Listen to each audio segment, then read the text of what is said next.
Hello friends. ఈరోజు మనం August 3, 4 current affairs చూసుకుందాం. First question. ఇటీవల భారతదేశపు 101వ రామ్సార్ ప్రదేశంగా గుర్తింపు పొందిన గ్లాస్ సరస్సు ఏ రాష్ట్రపు తొలి రామ్సార్ ప్రదేశం? అరుణాచల్ ప్రదేశ్. ఇది అరుణాచల్ ప్రదేశ్లోని లోహిత్ జిల్లాలో ఉందండి. దీంతో అరుణాచల్ ప్రదేశ్కు తొలి రామ్సార్ ప్రదేశం లభించిందండి.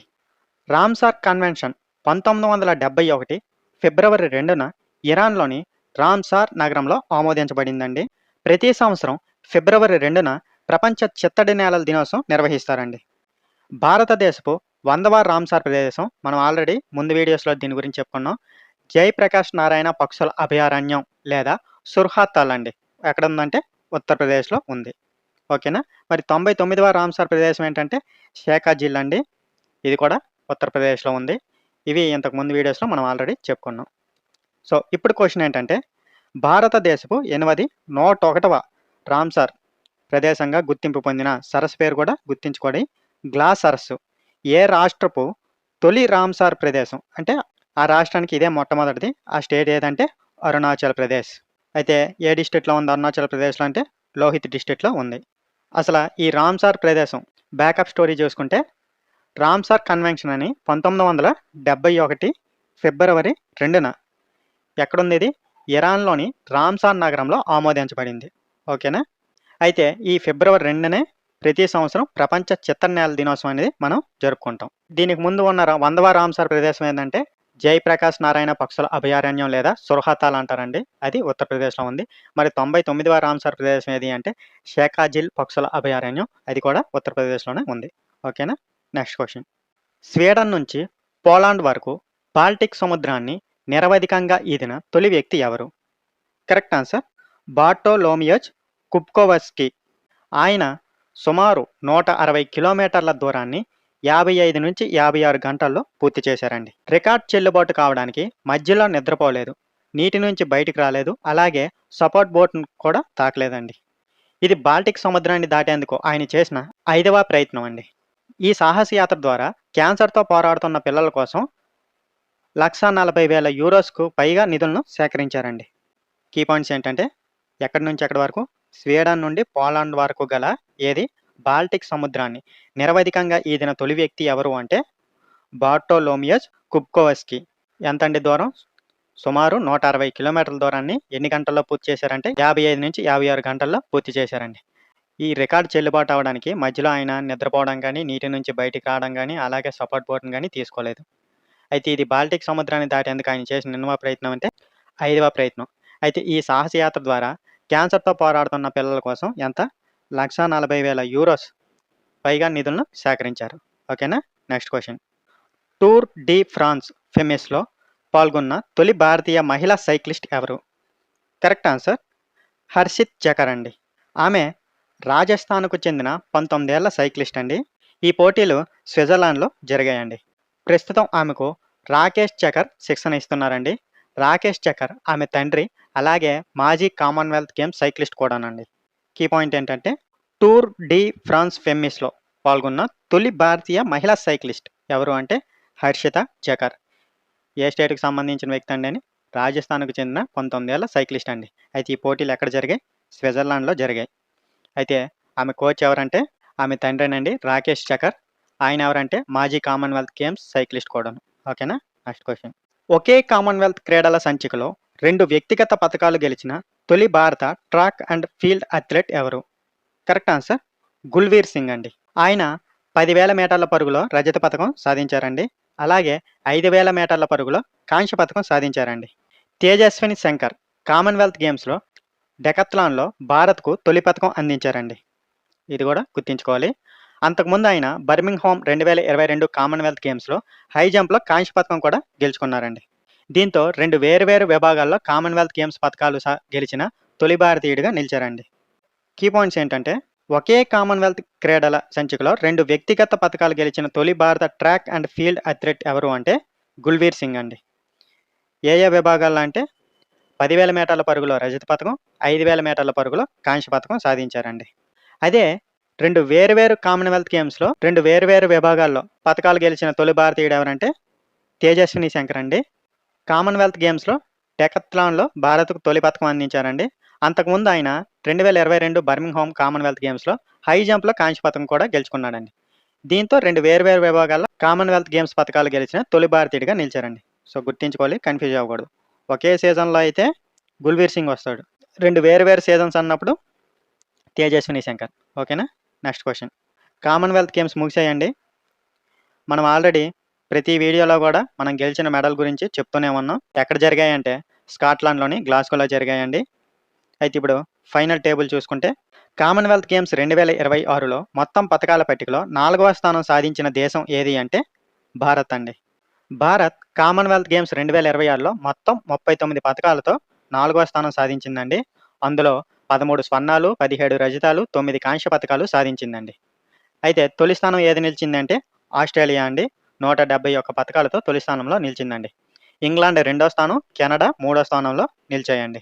మొత్తం పతకాల సంఖ్యలో స్కాట్లాండ్‌తో సమానంగా 39 పతకాలు సాధించినప్పటికీ రజత పతకాలు ఎక్కువగా గెలవడంతో భారత్ 4వ స్థానంలో నిలిచిందండి. అలాగే 2030 కామన్‌వెల్త్ గేమ్స్‌కు అహ్మదాబాద్ ఆతిథ్యం ఇవ్వనుందండి. సో, ఇది వెరీ ఇంపార్టెంట్, గుర్తుంచుకోవాలి. సో, కీ పాయింట్స్ చూసుకుంటే భారత్ ఏ స్థానం సాధించిందండి? 4వ స్థానం సాధించిందండి. మొత్తం ఎన్ని మెడల్స్ అంటే 39 మెడల్స్. అందులో 13 గోల్డు, 17 సిల్వరు, 9 బ్రాంజు ఉన్నాయండి. అయితే మొదటి 3 ప్లేస్‌లు ఏవంటే ఆస్ట్రేలియా మొదటి స్థానం సాధించుకుందండి. 171 పతకాలు. అలాగే ఇంగ్లాండ్ రెండవ స్థానం, కెనడా మూడవ స్థానం సాధించాయండి. 4వ స్థానం ఆతిథ్య దేశం స్కాట్లాండ్‌తో మనం సమానంగా పతకాలు ఉన్నప్పటికీ 39. కానీ స్కాట్లాండ్ కంటే రజత పతకాలు ఎక్కువగా భారత్ గెలవడంతో 4వ స్థానం సాధించిందండి. అయితే 2030 నెక్స్ట్ కామన్‌వెల్త్ గేమ్స్ ఎక్కడ జరుగుతున్నాయండి? అహ్మదాబాద్‌లో జరుగుతున్నాయండి. భారత్ ఆతిథ్యం ఇస్తుంది దీనికి. ఓకేనా? Next question.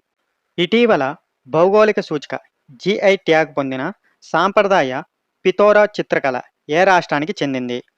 Correct answer Gujarat అండి. ప్రధానంగా ఛోటా ఉదయ్‌పూర్, దాహోద్, పంచమహాల్ జిల్లాల్లో ఈ కళను ఆచరిస్తారండి. దీనిని ముఖ్యంగా రాత్వా తెగతో పాటు భీల్, భిలాల, నాయకా తెగల ప్రజలు చిత్రిస్తారండి. ఈ చిత్రకళతో గుర్రం అత్యంత ముఖ్యమైన పవిత్రమైన ప్రతీకగా ఉంటుందండి. సాంప్రదాయంగా ఆవు పేడ, సున్నంతో పూత పోసిన మట్టి గోడలపై ఈ చిత్రాలను వేస్తారండి.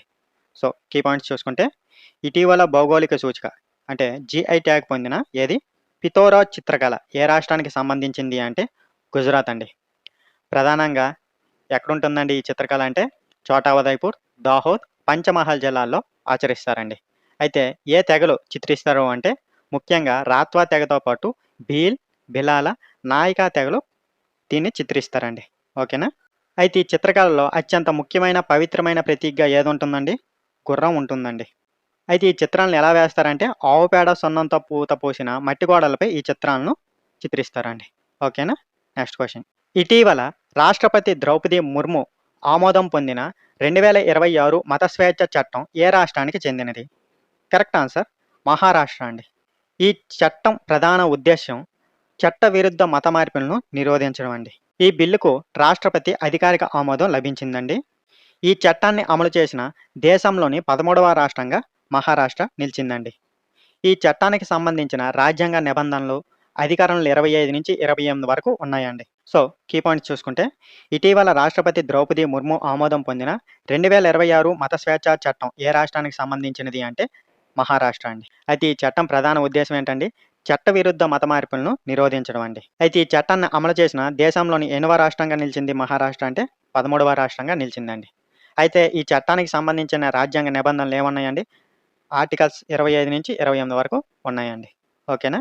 Next question. రిపబ్లిక్ ఆఫ్ నావేరోగా అధికారికంగా పేరు మార్చుకున్న పసిఫిక్ ద్వీప దేశం ఏది? కరెక్ట్ ఆన్సర్ నౌరు అండి. నౌరుగా ఉన్న పేరును ఏ విధంగా మార్చుకున్నారు? రిపబ్లిక్ ఆఫ్ నావేరో. ఓకేనా? ఈ మార్పు ద్వారా నౌర్వాన్ భాషను పరిరక్షించడం ప్రధాన లక్ష్యం అండి. యునెస్కో ఈ భాషను తీవ్ర అంతరించిపోతున్న భాషగా గుర్తించిందండి. నౌరుకు అధికారిక రాజధాని లేదండి. ఆ దేశ కరెన్సీ ఆస్ట్రేలియన్ డాలర్ అండి. సుమారు 12,000 జనాభా కలిగిన నౌరు వాటికన్ సిటీ, మొనాకో తర్వాత ప్రపంచంలో 3వ అతి చిన్న దేశం అండి. సో, గుర్తుంచుకోవాలి. కీ పాయింట్స్ ఏంటంటే ఇంతకుముందు ఏ పేరు ఉండేదండి? నౌరు ఉండేది. ఇప్పుడు దాన్ని ఏ విధంగా మార్చుకున్నారు? రిపబ్లిక్ ఆఫ్ నావేరోగా పేరు మార్చుకున్నారండి. ఇది పసిఫిక్ ద్వీప దేశంలో ఉందండి. అయితే ఎందుకోసం ఈ మార్పు జరిగింది అంటే యునెస్కో ఈ భాషను తీవ్ర అంతరించిపోతున్న భాషగా గుర్తించిందండి. అందుకోసం ఈ నౌరువాన్ భాషను పరిరక్షించడం ప్రధాన లక్ష్యం అండి. అందుకోసం ఈ మార్పు జరిగింది. అయితే నౌరుకు అధికారిక రాజధాని ఏదండి? అధికారిక రాజధాని ఏం లేదండి. అయితే ఆ దేశ కరెన్సీ ఏమంటే ఆస్ట్రేలియన్ డాలర్ అండి. అయితే ఇంకో విషయం ఏంటంటే ప్రపంచంలో 3వ అతి చిన్న దేశం అండి. సుమారు 12,000 జనాభా కలిగి ఉంది. మరి మొదటి 2 ఏమున్నాయంటే వాటికన్ సిటీ మరియు మొనాకో ఉన్నాయండి. ఓకేనా? అన్ని కీ పాయింట్స్ గుర్తుంచుకోవాలి. Next question. 22వ కామన్‌వెల్త్ టేబుల్ టెన్నిస్ ఛాంపియన్‌షిప్‌లో పురుషులు, మహిళల జట్టు టైటిళ్లను రెండింటిని ఏ దేశం గెలుచుకుంది? కరెక్ట్ ఆన్సర్ భారత్ అండి. అయితే ఈ ఛాంపియన్‌షిప్ ఎక్కడ జరిగిందండి? న్యూఢిల్లీలో నిర్వహించారండి. ఈ పోటీలు ప్రతి 2 సంవత్సరాలకు ఒకసారి జరుగుతాయండి. పురుషులు, మహిళలు 2 విభాగాల్లోనూ మలేషియాను ఫైనల్‌లో ఓడించి భారత్ టైటిల్‌ను సొంతం చేసుకుందండి. సో, కీ పాయింట్స్ చూసుకుంటే ఎనిమిదండి ఇది. 22వ కామన్‌వెల్త్ టేబుల్ టెన్నిస్ ఛాంపియన్‌షిప్‌లో పురుషులు, మహిళలు 2 జట్లు కూడా టైటిల్‌ని గెలుచుకుందండి. అది ఏ దేశం అంటే భారత్ అండి. అయితే ఈ ఛాంపియన్‌షిప్ ఎక్కడ జరిగింది అంటే న్యూఢిల్లీలో జరిగిందండి. అయితే ఈ పోటీలు ఎన్ని సంవత్సరాలకు ఒకసారి జరుగుతాయి? ప్రతి 2 సంవత్సరాలకు ఒకసారి జరుగుతాయండి. అయితే పురుషులు, మహిళలు 2 విభాగాల్లోనూ ఎవరిపైన గెలిచారు అంటే మలేషియాను ఫైనల్‌లో ఓడించి భారత్ ఈ టైటిల్‌ను సొంతం చేసుకున్నాయండి. ఓకేనా? Next question. భారత నౌకాదళానికి ఇటీవల అందించిన 2వ స్వదేశీ డైవింగ్ సపోర్ట్ వెసెల్ పేరు ఏమిటి? Correct answer Nipun. దీనిని విశాఖపట్నంలోని హిందుస్థాన్ షిప్‌యార్డ్ లిమిటెడ్ నిర్మించిందండి. ఈ నౌక ప్రధానంగా లోతైన సముద్ర డైవింగ్ ఆపరేషన్లు, జలాంతర్గాముల రక్షణ, అలాగే శోధన మరియు రక్షణ కార్యక్రమాల కోసం ఉపయోగపడుతుందండి. మొదటి స్వదేశీ డిఎస్వి పేరేంటంటే ఐఎన్ఎస్ నిస్తార్. దీనిని 2025 జూలైలో తూర్పు నౌకాదళ కమాండ్‌లో సేవల్లోకి ప్రవేశపెట్టారండి. సో, కీ పాయింట్స్ ఏంటంటే భారత నౌకాదళానికి ఇటీవల అందించిన 2వ స్వదేశీ డైవింగ్ సపోర్ట్ వెసల్ డిఎస్వి పేరు ఏమిటి అంటే నిపుణ్ అండి. అయితే దీన్ని ఎవరు నిర్మించారంటే విశాఖపట్నంలోని హిందుస్థాన్ షిప్‌యార్డ్ లిమిటెడ్ నిర్మించిందండి. అయితే ఇది ప్రధానంగా దేనికోసం ఉపయోగపడుతుంది అంటే లోతైన సముద్ర డైవింగ్ ఆపరేషన్లు, జలాంతర్గాముల రక్షణ, అలాగే శోధన మరియు రక్షణ కోసం ఉపయోగపడుతుందండి.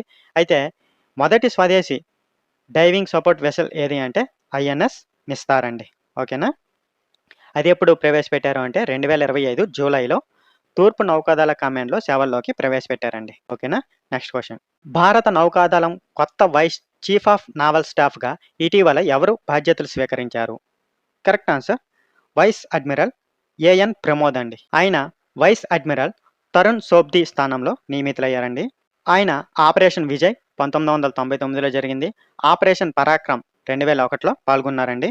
అలాగే ఆయన స్నో లియోపార్డ్ సమయంలో వెస్టర్న్ ఫ్లీట్ ఆపరేషన్ ఆఫీసర్‌గా సేవలందించారండి. ప్రస్తుతం భారత నౌకాదళ chief of naval staff admiral ఎవరంటే కృష్ణ స్వామినాథన్ అండి. సో, కీ పాయింట్స్ ఏంటంటే భారత నౌకాదళం కొత్త వైస్ చీఫ్ ఆఫ్ నావల్ స్టాఫ్‌గా ఇటీవల ఎవరు నియమితులయ్యారు అంటే వైస్ అడ్మిరల్ ఏఎన్ ప్రమోద్ అండి. ఎవరి స్థానాన్ని భర్తీ చేశారు అంటే వైస్ అడ్మిరల్ తరుణ్ సోబ్ది స్థానాన్ని రీప్లేస్ చేశారండి. అయితే ఆయన ఆపరేషన్ విజయ్ ఎప్పుడు జరిగింది? 1999లో. అలాగే ఆపరేషన్ పరాక్రమ్ అది ఎప్పుడు? 2001లో ఈయన పాల్గొన్నారండి. అలాగే ఆపరేషన్ స్నో లియోపార్డ్ సమయంలో వెస్టర్న్ ఫ్లీట్ ఆపరేషన్స్ ఆఫీసర్‌గా కూడా సేవలందించారండి. అయితే ప్రస్తుతం భారత నౌకాదళ chief of naval staff admiral ఎవరండి? కృష్ణ స్వామినాథన్ అండి. ఓకేనా? Next question. Quiz of the day అండి. 2030 కామన్‌వెల్త్ క్రీడలకు ఆతిథ్యం ఇవ్వనున్న నగరం ఏది? కరెక్ట్ ఆన్సర్ తెలిస్తే కింద కామెంట్ రూపంలో తెలియజేయండి. ఈ వీడియో ఉపయోగపడితే లైక్ చేయండి. ఇలాంటి కరెంట్ అఫైర్స్ కోసం మా ఛానల్‌ని సబ్స్క్రైబ్ చేయండి. Thank you for watching.